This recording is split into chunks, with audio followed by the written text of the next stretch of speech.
Good morning, folks. I'm actually on the way to the BYD service center. So today is actually my first BYD servicing appointment, and according to BYD, once the car hits 5,000 kilometers, they want to kind of bring the car in to do an initial check to make sure everything's running as per normal. So the appointment making was pretty straightforward. In Singapore, we actually have an appointment app. You can just kind of put the details in and book a session. Not too difficult. In Singapore, we have 3 service centers, so I'm actually heading down to the one in Alexandria. I'm not quite sure what they'll be looking at, to be really honest. So hopefully they will, give me a checklist and I can give you guys a bit of an update as to what happens in the first servicing. As you can see, the traffic's pretty bad this morning. It's bumper to bumper. Looks like I might be a little bit late. But yeah, I'll check in with you guys again once I'm closer, and hope to give you guys a bit of a impression of what I've had for the last month and a half with the car.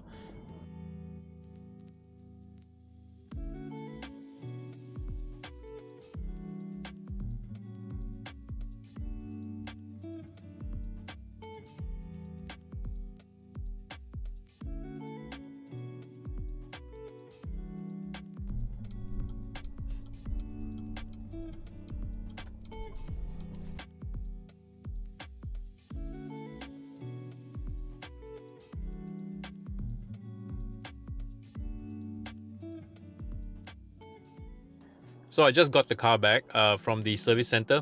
It's been a good maybe plus minus 4 hours since I dropped the car off. So what's the experience like with regards to the servicing? Not too bad, actually, I would say. Despite all the bad reviews and flack I've seen on forums, and everybody's telling me how the after sales service at BYD was bad. In all fairness, it was actually not horrific, right? It was normal. It was as expected. Is it the best service I've ever had in terms of servicing a car?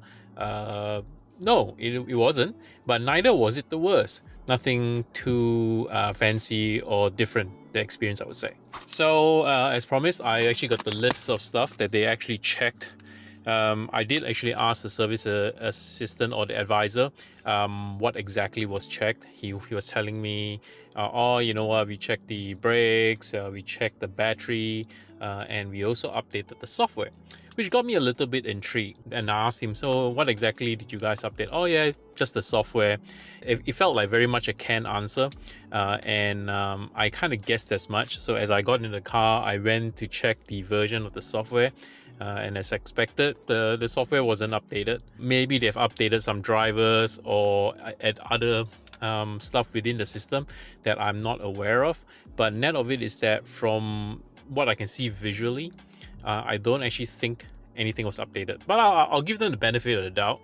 But in all true fairness, I really doubt they actually updated anything. Frankly, I kind of wish the service was a little bit more personalized, in the sense that not just a typical canned answer, but yeah, what can you do? So again, what's in this checklist? Let me just see. It says here the maintenance items. So they checked the front wiper blades, the tires, the brake pads, brake discs, and the batteries, right? So I like how they've kind of note down these 4 areas, and they actually take measurements, which is first for me. I've never really seen service workshops take measurements. For example, the tire, they took the depth of the tire threads of all 4 sides. They took the thickness of the brake pads. They took the thickness of the brake disc, rotors, and they took the voltage of the batteries. So which was quite interesting. But I think this is actually quite good. There's another video that I plan to do at some point about brake utilization on EVs, and this will actually give me a baseline of what it is today and how it's going to look like. So net of it is I don't actually think they did a whole lot, given the car is only run 5,000 kilometers. So the next scheduled service is actually at 20,000 kilometers, and it's also in a year's time. So whichever's going to come first. I think based on what my driving pattern is, it's likely that I'll hit 20K before the first year. I've already done 5.5K in slightly under 2 months. So yeah, I'll keep you guys updated when I hit 20K. But as promised, I also wanted to kind of take a checkpoint as to my experiences so far, having driven it for 5.5Ks and slightly under 2 months, what my thoughts are, and I've taken down some notes to kind of share with you guys. So from a drive perspective, it's been relatively smooth. There hasn't been any major drama, so to speak. It's quiet, much like from the day one. Very smooth, very EV feel, very little vibrations, those kind of stuff you can expect from an EV. Having said that, I did actually have 2 instances in the last 2 months. I actually experienced phantom braking. So let me explain actually how it happened. I think it has to do with the anti-collision system that's part of the car. So I was driving along probably about 40-50 kilometers, and I was well aware of the car in front. The car is probably 15 to 20 meters away. The Sealion 7 thought that there was an imminent crash going to happen, and it slammed on the emergency brakes, which was pretty scary, to be fair, because I was well aware of the car and I was going to slow down anyhow. But the emergency brakes would, while it keeps me from having hit the car in front, but it was also very dangerous if there was a car behind me, if I jam on the brakes suddenly. It was super bizarre, and it's happened twice, unfortunately. It really truly has to do with the setting where you set the collision to early detection or late or medium. I actually have it in medium. I think I might just change it to late, so I don't actually get a little bit of a scare with regards to that phantom braking. Having said that, I've seen forums and the discussions on Facebook groups. Not many people have reported phantom braking with the Sealion compared to, say, the Atos or maybe even the Seals. Yeah, maybe it's just an isolated incident for me. But yeah, I'll keep you guys posted on that. So the next thing I want to talk about a little bit is the Intelligent Cruise Control, or ICC. I know I've spoken about it before, about how it's not the best. I'm actually learning to kind of work with it, trying to understand where would be the best fit for ICC. So I've been trying it a lot, driving around Singapore, and Singapore roads are fairly busy. It's not quite Malaysian highway type commutes. It's been interesting. So one thing I've noticed is that it struggles a little bit with smooth turning. So what do I mean by that? So if you kind of take a long sweeping bend, if you're a human driver, obviously you kind of hold your steering and you kind of glide across that turn very smoothly. But for some reason, the ICC kind of does a stuttering type turn. It would turn and corrects and turns and corrects. Think of it like, instead of a very smooth curve, it's almost like a sharp edge and sharp edge and sharp edge, and slowly corrects. So it almost kind of feels scary at times that you're kind of hugging the curves very, very tightly. I'm not too sure if it's just a BYD thing or just EVs in general. Maybe I've not had the chance to kind of test the Tesla autopilots, but certainly there's a lot of improvement there that needs to happen. So the other thing, obviously, I'm not too sure again if this is just me. I tend to think that the ICC actually works better and is a lot more manageable when it's 70 kilometers and below. Anything above 90, it seems to, it's jittery in some ways, how it manages. But definitely for me, anything between 30 to 70, I'm quite comfortable with ICC and what it can do from a stopping perspective and judging distances and whatnot. Anything above that, I'm still kind of hoping that the next iteration of ICC will be better, and I truly think there's a lot of stuff they can really do with it. The other thing also, I've noticed that for me at least, ICC works much better when it's ICC on the center lane. Let's say you have a 3-lane traffic, you're on the center lane, it works a lot better than you do if you kind of hug the left lane or hug the right lane. Maybe it's just me from a from a safety perspective, because if you're in the center lane, there's a lot more maneuverability left and right. But if you're on the right or left, yeah, there's a slight chance to kind of hit the curb. Maybe it's just me for that, but I do notice it does a bit of a better job when it's right in the center.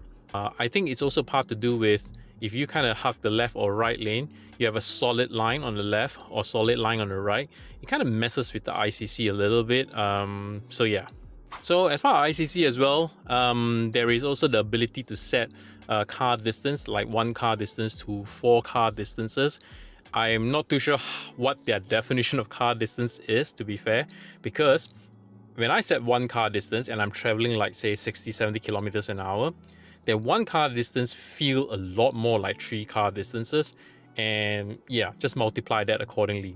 So 1 is equals to 3, and 2 like 4, and 3 is like 5, and so on and so forth, right? Yeah, it's a bit odd. So I can set to 1 car distance, and yet I'm still very far away. Of course, when the traffic slows down to a halt, let's say for example you set 1 car distance and you're stuck in a traffic jam, it does kind of keep 1 car distance. So that's correct. It's just that when it's traveling at speed, yeah, somehow the distancing, it's not as per how you imagine it to be. Anyway, I hope to at some point do a more detailed review of ICC alone, just to kind of show you guys how it is. I'm just figuring out how best to kind of show you guys how it actually is. But yeah, stay tuned for that one. Okay, so the next one, I want to talk about experience with software. So far, there is no showstoppers in regards to software specifically, but you can imagine all those little nigglies that we still find with the software. So for example, needing to clear app caches, needing to occasionally restart the system because 4G dropouts, or, you know, to a certain extent, one thing that my pet peeve is actually the bad radio reception. So it's not necessarily a software thing, it's just in general. But yeah, it's all little nigglies like that. The good thing is there's always a workaround or fix. It's just not great that, you know, you kind of need to reboot the system, much like your mobile phone, every now and then. There's some room for improvement there. It's just stability issues, really. And also to note, in the last 2 months since I've received the car, there hasn't been a single update. If you kind of look around, the Malaysia Sealion 7s and the Thai Sealion 7s have recently got an update to version 1.1, but I attribute that more as a catch-up rather than an update. Why do I say so? It's because the Singapore Sealion was launched the latest, and Malaysia and Thailand got it first. So essentially whatever they are getting as an update today is essentially just catching up to the release that Singapore actually had. Because one of the updates was the brake regen. The original ones that came out in Thailand and Malaysia was showing standard and I believe for standard and large. And the ones in Singapore is standard and high. So the recent update actually showed the Malaysia and Thai ones to be standard and high to match the ones in Singapore.